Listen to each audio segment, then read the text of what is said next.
Hello and welcome.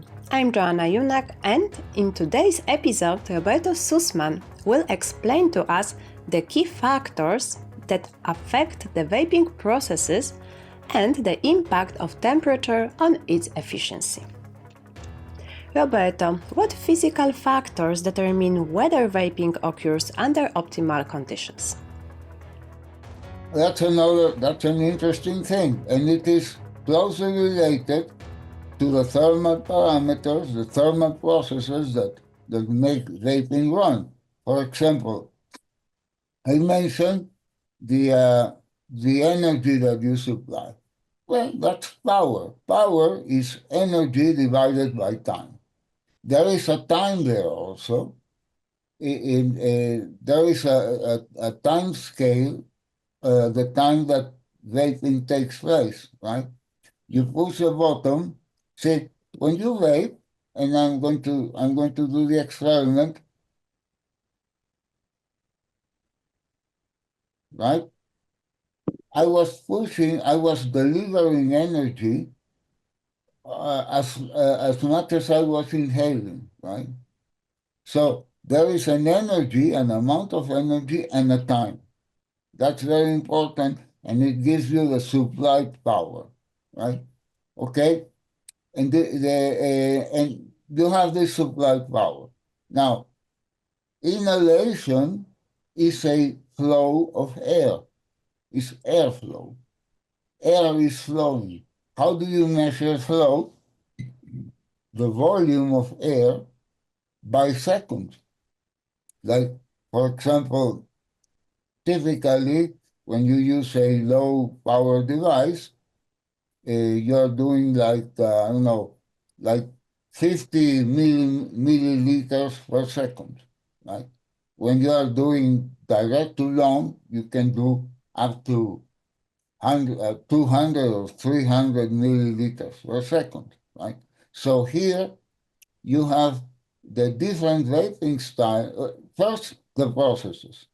The energy that is supplied in a given time, right? And it is power. And then you need an airflow. The airflow will tell you how you are evacuating or you are convecting. This convection is an airflow. And this has to be synchronized. They have to be coordinated, right? So, when you buy a device, the manufacturer in the instructions will tell you a recommended range for the device. Also, there is another issue, the resistance. See, resistance is important because essentially the total amount of energy will be very similar. The total amount of current, of electric current. But if you deliver a lot of power, you need little resistance. And if the resistance and power, they also play a role. But the important bit is that there is a range of power that is recommended by the manufacturer. See, for example, this one is recommended between 10 and 25, right, watts. Okay, so this means that you are going to supply this. The manufacturers never tell you how do they find that, okay, because it is not the same it depends also on the user inhalation, right? See, if I puff this one with the low inhalations will be very different as if I puff it with direct to lung, okay? But the manufacturers only tell you a range of power, and they never tell you how they find it. So my colleague, Sebastian Sulet, has been for a long time trying to explain how can you predict in the laboratory these ranges. The manufacturers never tell you. we suspect that what the manufacturers do, they take a sample of volunteers and ask them to vape at different power levels. And when the volunteer says, no, it's too hot, oh, that's the top one. Or if it says, well, nothing comes out, that's the lowest one. So you can identify two end points of this power range. The lower one, when vapor is not generated, right? You feel nothing, right? And the top one, when somehow it is too hot, maybe too much vapor, okay. So how do you test that? The idea, and that's an idea of Sebastian, was to be testing the device in a machine, increasing the rate of power, right? So you do 20 pulse at I don't know at 15 watts. Then you do another 20 pulse at 16, and so on, and you go on like this. And what you expect to see is that every increase of power will be a proportional increase of aerosol that you are forming, right? So if I deliver more power and follow this thermal process, so there's little residual energy, then I will get a certain micrograms of aerosol. Now, measuring aerosol is very complicated, so you use a proxy, the amount of liquid that was consumed. That is, I weigh this one in a precision balance. I put it in the machine will puff it, and I have, I don't know, 20 times was puffed. So I waited again, and I see how much liquid was consumed, right? And this is a very good proxy to see how many milligrams of aerosol was generated, okay? Now, you plot them, the amount of, you expect that an increase, a small increase of power will produce a proportional increase of aerosol mass or e-liquid vaporized, right? And as long as you have this proportionality relation, the process, and we can prove that by thermodynamical arguments, the process is running smoothly with maximum efficiency, never 100%, but let's say 59, 60% efficiency. As long as you have this proportionality, this linear relation, right? What happens in the lower limit? No vapor is produced, no aerosol, too little power. What happens when you reach the upper limit? When you reach the upper limit, you are going to deliver more power, but not going to get more vapor or more aerosol. And this is the beginning of overheating, because the amount you need for vaporizing is a latent heat. It's a fixed amount of energy that has to be absorbed. If you deliver more, that energy will not be used to vaporize. That extra energy. That extra energy will heat the liquid, will generate a little bit more vapor, but that vapor will condense back into the liquid. So essentially, the amount of vapor that is produced, or the amount, I'm talking about several proxies here. The amount of liquid that is consumed or the mass of the aerosol that is generated will be the same, will more or less. So the relation is no longer linear. The relation was a straight line, but up to a certain power, it becomes a curve that is not growing. It's more, right? It's non-linear. And it is, now, this, uh, something, if you do this at the same time in every sequence of power, in every 20 volts that you do with 15, 16, etc., if you also measure the amount of byproducts, you can see that as long as you are in the optimal regime, you are in the part of the exponential that doesn't grow. The moment you go to overheating, it coincides with the triggering of the byproduct, right? This can be seen experimentally. This is not an idea, speculation, I believe, I think. No, this can be seen in there. So it is very important to remain in the optimal regime where the supplied power produces a proportional amount of aerosol, right?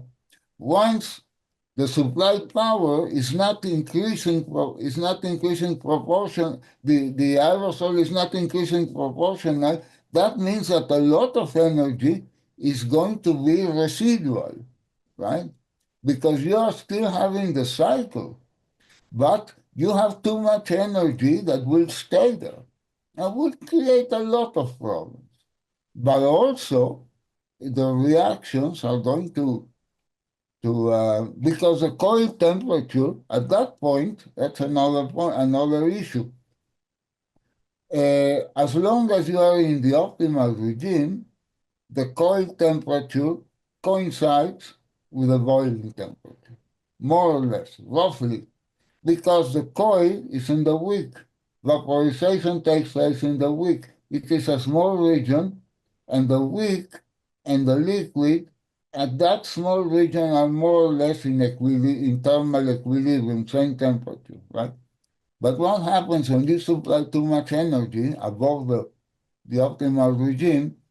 That means the coil will get a lot of energy that was used to vapor will stay in the coil, and the coil temperature will go up, will go above and so the vapor that is being produced is in contact with a very hot coil, and this means that the reactions trigger.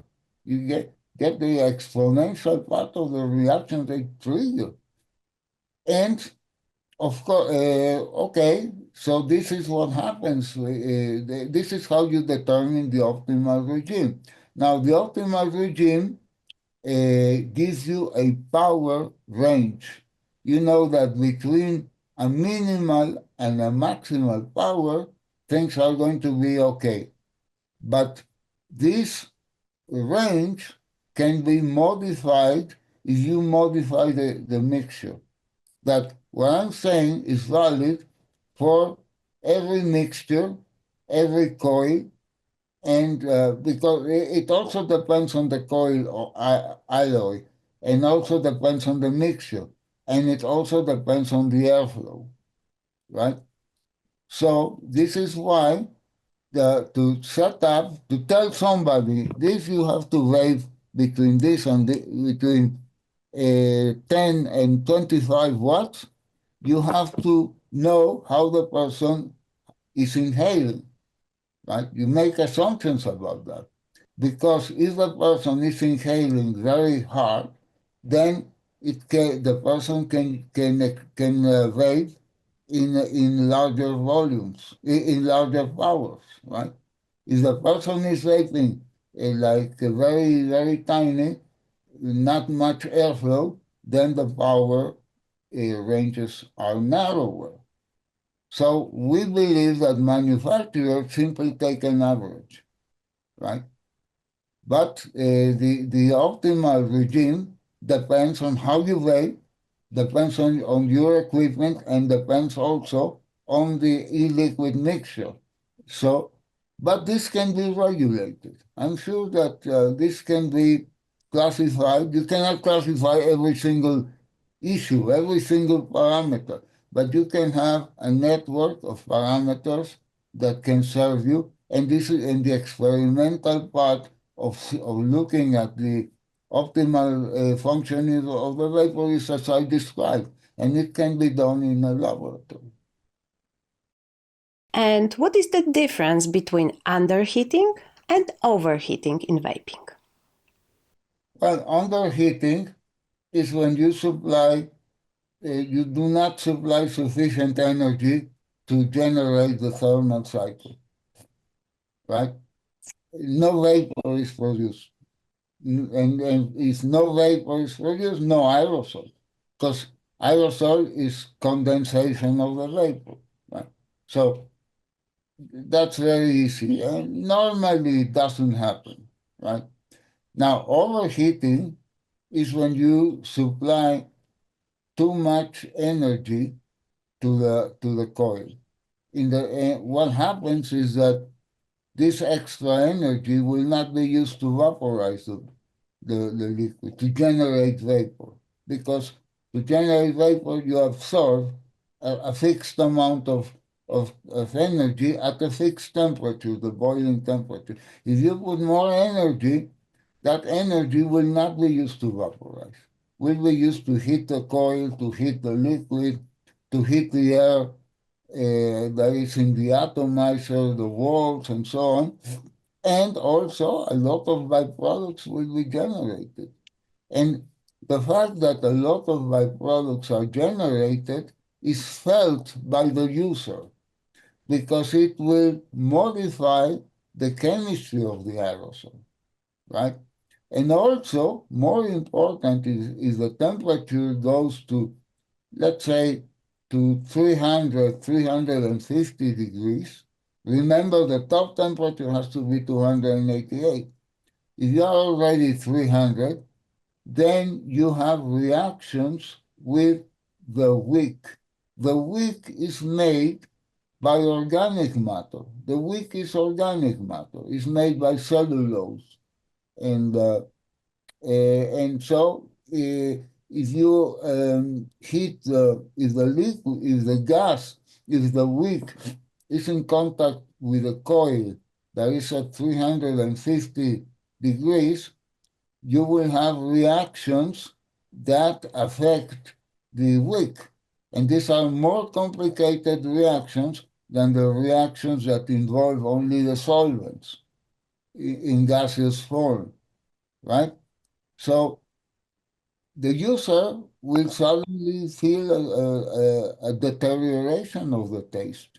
The user will also feel that it is hot because a lot of energy will be used to heat the walls, to heat the mouthpiece, etc.